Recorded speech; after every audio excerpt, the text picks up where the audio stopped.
Rung Hagatiya Slok Jong Kabarya Pesan Rumau Jadi Slok Paris Isri Ublay Bari Kapalan Bat Tentang Ye Kejengen Di Bun Rukong Kajiklan Bat Kajeng Serham Jong Kajeng Slok Kasong Hakiri Rukhot Kamtam Da Hakim Noyalam Nanda Ahmad Jumpai Jumblay Itu Hok Ye Kajeng Fu Jumpi Bandrung Hagade Kajeng Rungsan Jumpi Hidi Bahai Guru Jukade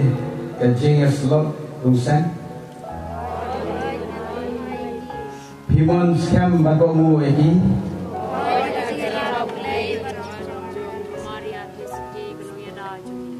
Hikola Gupule Batim Si Akten Jonglay Hikola Berprian Bunsen Nekayu Keresupur Bolong Gajibanda Sen Jonghi Hikola Patpai Kejenget Aman Lagi Khat Abeci Jonghi Ublay Berstani Gani Kamar Hapi Pun Pendet Janai Nikah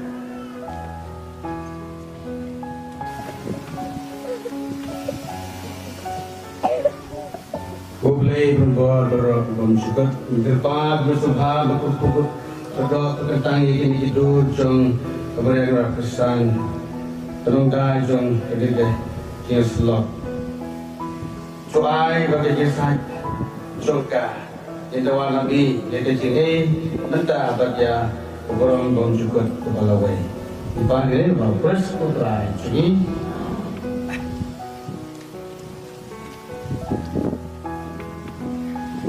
Yang ini kata Jom Kajeng Slok Malong Kajeng Jalan Jabi Dan Musim Kamba Kejera Jumblay Dr. Jum Unongda Kanongda Kemudian Rakesan Pinyo Ini Jusur Bom Syukur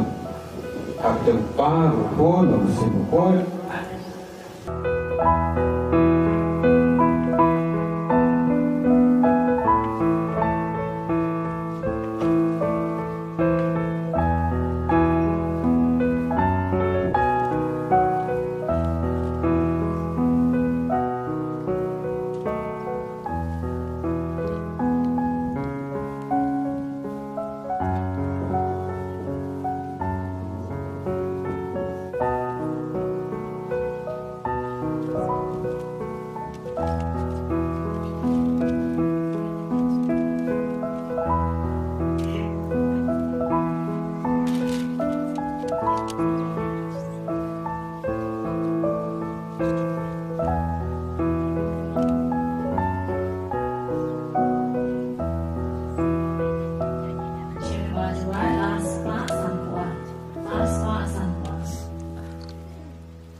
gajing kaki kerjam naga banta ki nong syatri dong ki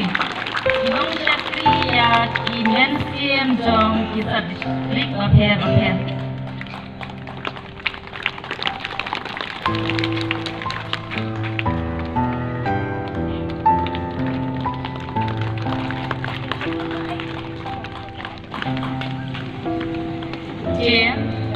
Hagani kapur, gajing pun kapuram ya ki presiden sekretari jong kisah distrik Latut no.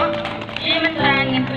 in peng pada saya gajing pun kapuram ya ki invite sini. Kilong kini ki balate apa ki wang semat kami gajing pun dalam kami benda.